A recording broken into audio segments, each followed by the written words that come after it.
My name is Steph Hubach, and I work for M&A Special Needs Ministries. M&A stands for Mission in North America, and we are one of the permanent committees of the Presbyterian Church in America.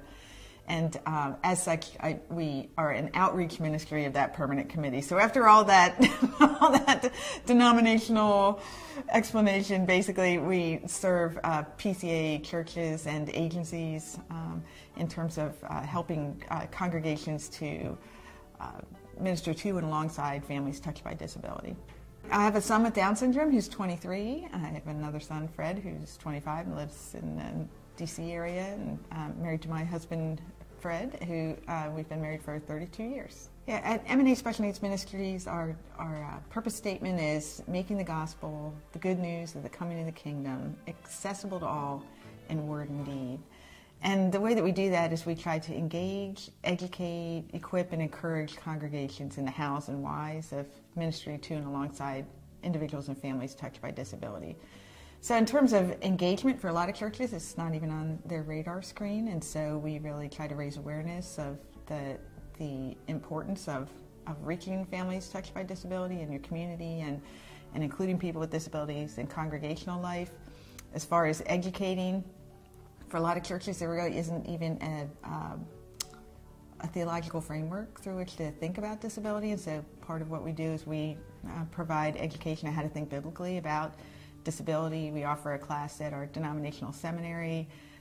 We also provide practical information on disabilities for churches who are working with individual families. The equipping part is more the hand-over-hand piece, where you come alongside and help churches to figure out, what do I actually do, in this particular situation? How do I actually assist a child with autism in a Sunday school setting? How do I include a child with Down syndrome in youth group? How do I minister to some of the practical needs of the family in the 24/7 of living with disability? And then the encouragement piece is really the idea of disability is relentless, right? I have a friend that says it's not like cancer. You don't come to the other side of it. And so in congregational life, we're often much more comfortable with things where we get closure, right? And so we're better at hit-and-run ministry sometimes, things that are short-term, things that end in 60, 90 days. We're not as equipped, we're not as accustomed to doing ministry that lasts for a lifetime. And so the encouragement piece is part of coming alongside of churches and really encouraging them to stay engaged and faithful to their families for the long haul.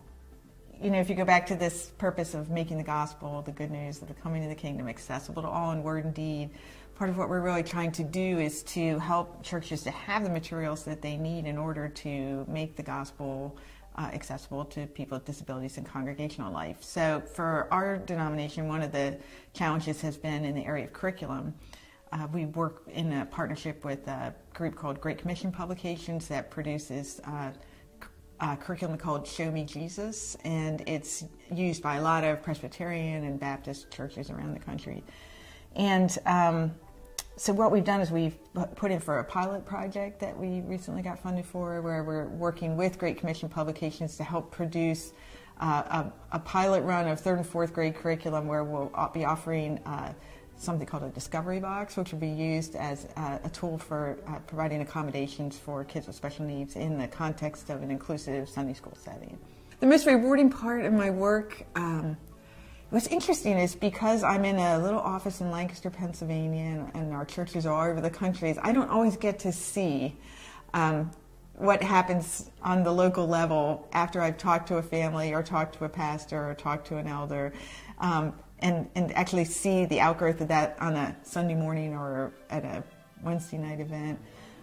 But what I do get to do is I get to hear back in some ways from people about the transformative process their church has been through as a result of them walking through this whole idea of becoming a church that's accessible in word and deed. And to see a church that really embraces its identity in Christ and its identity as a congregation that really sees itself as there to serve, and there also to respect the members of its church as those that each all have unique gifts to offer.